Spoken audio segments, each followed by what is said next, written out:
Maybe we should start with answering the question of why we're starting this YouTube channel. Okay. Um, Do you know? Or you just thought it was like, okay, sure. yeah. Okay. Well, it's more my idea. And I guess for me, it came more from like, we have a lot of people ask us, either like directly ask us about what our life is like.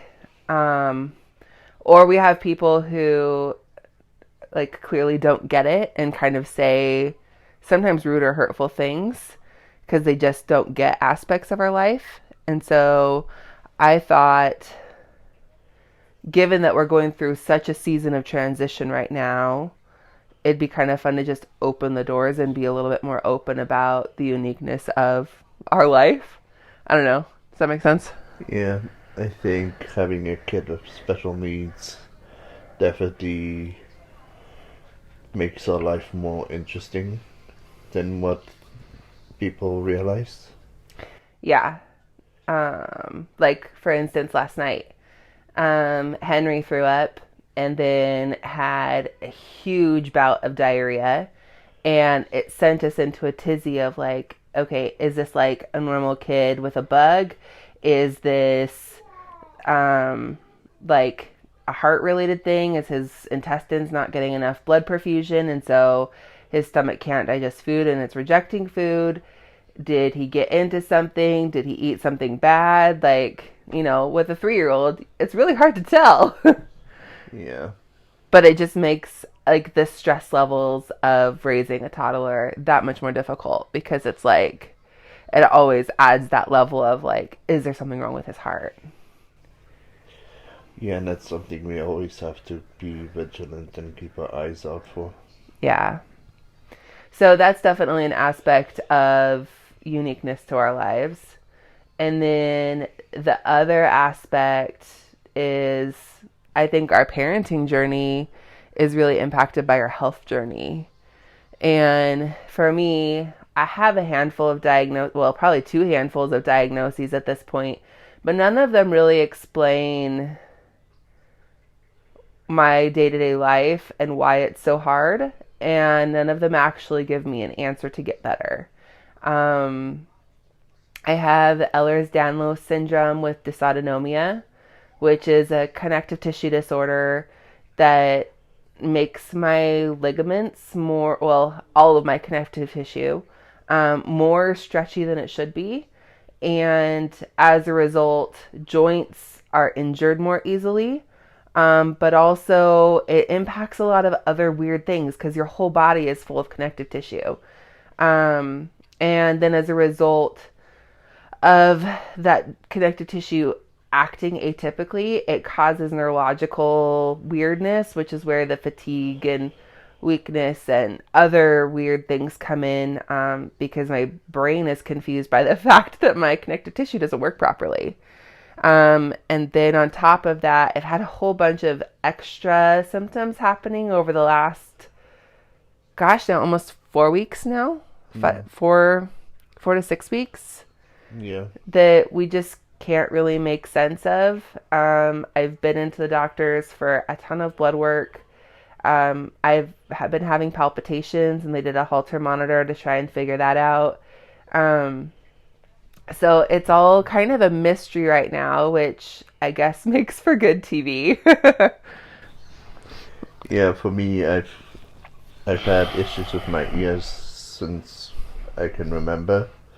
I have maybe not as often, but I still have like vestibular migraines that happen where I lose all sense of balance around me and just collapse. I don't know, you know me better health wise than I know myself. You're so funny.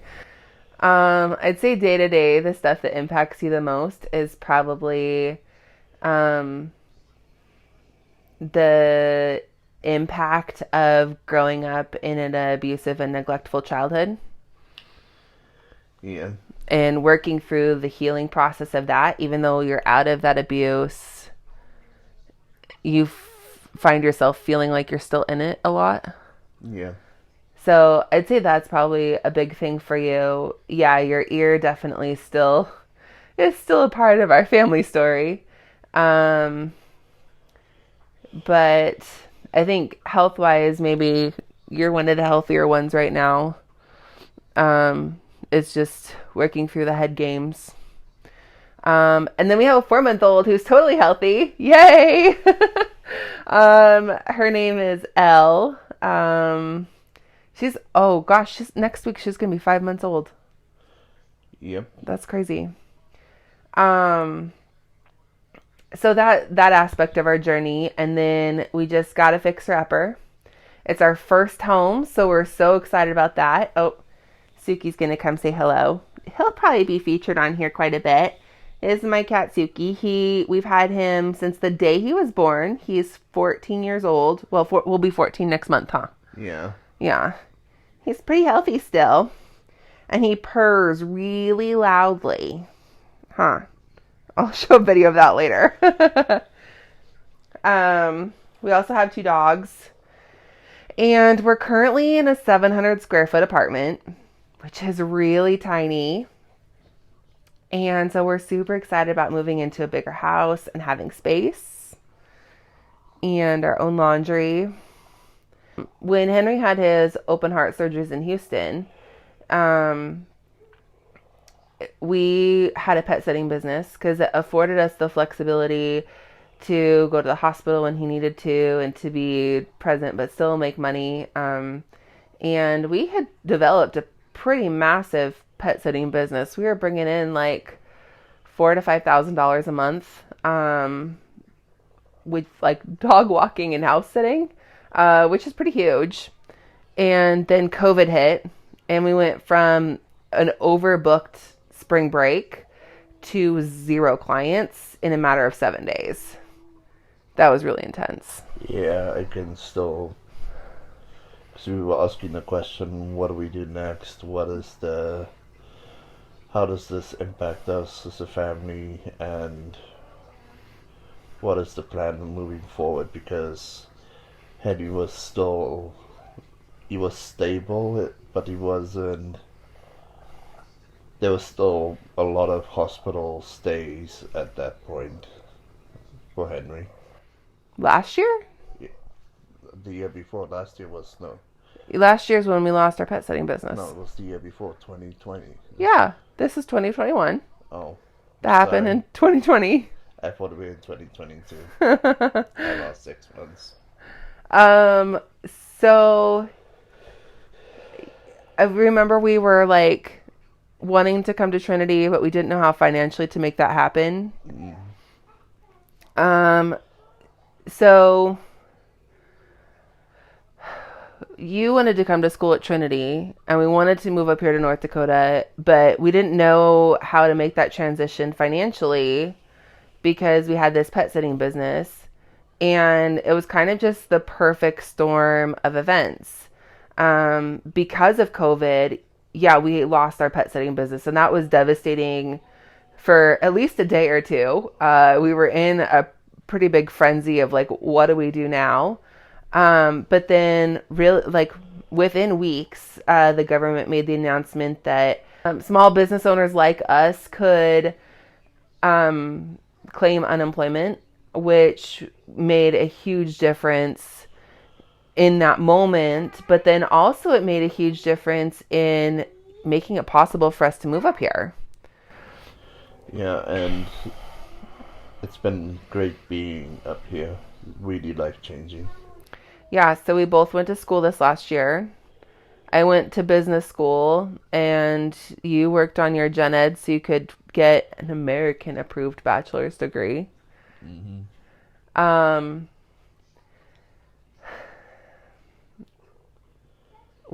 And I lost my train of thought.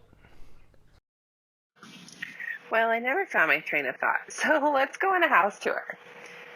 So we kind of sort of bought the house. We have a lease option on it, which means we're currently renting it, but we can do renovations and things that the owner gives us permission to do, with the understanding that in the next 5 years we intend to purchase the house. We can either pay him the money outright and just like over time pay him for the house, or we can get a mortgage and buy it in that way. Our purchase price is $48,000, which like some of you may be like, whoa, what's wrong with this house? Because that's crazy low for you. We're like in the middle of nowhere, North Dakota. So this is like a reasonable price for this house. Henry's going to join us for this house tour here. So we come in through the garage and into this little landing downstairs. That's the basement door, and it's the kitchen here. That's the dining room area and the kitchen. So as you can tell, there is a lot of work that needs to be done on this house, but that's why like we have worked into the agreement that we can do work on it before we buy it. Because he realizes like no one's going to want to move into it in the current state that it is, and the market here is really slow. So to just get it out of his hands, this was a great deal for him and a great deal for us because it got us out of our teeny tiny apartment into a house, and we're so excited. So come on with me into the master bedroom. It's kind of weird stuff on the walls or in the window. Great big closets though. Super excited about like this built-in dresser. I'm thinking about this color green on the wall. We'll see how that turns out. And then there's a whole other closet over here. Weird covering on the door. We'll have to deal with that. And then there's this cute little closet back here. I think we're going to put the cat box in there. All right, bathroom. It's a nice little storage in the bathroom here.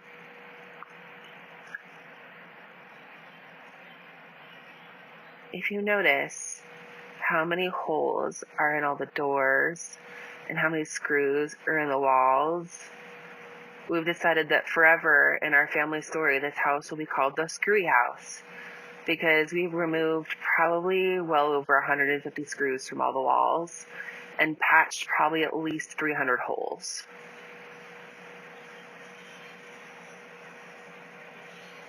So as I'm doing the voiceover, we've actually done a lot of the renovations already, and it's really weird to go back and see how things looked before and how far it's come. This room is going to be Henry's room with his closet. Hideous orange color on the door will have to take care of.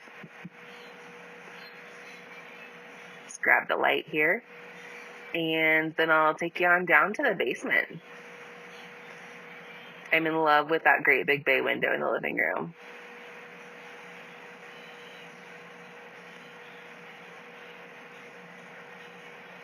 Henry is all ready to go down to the basement.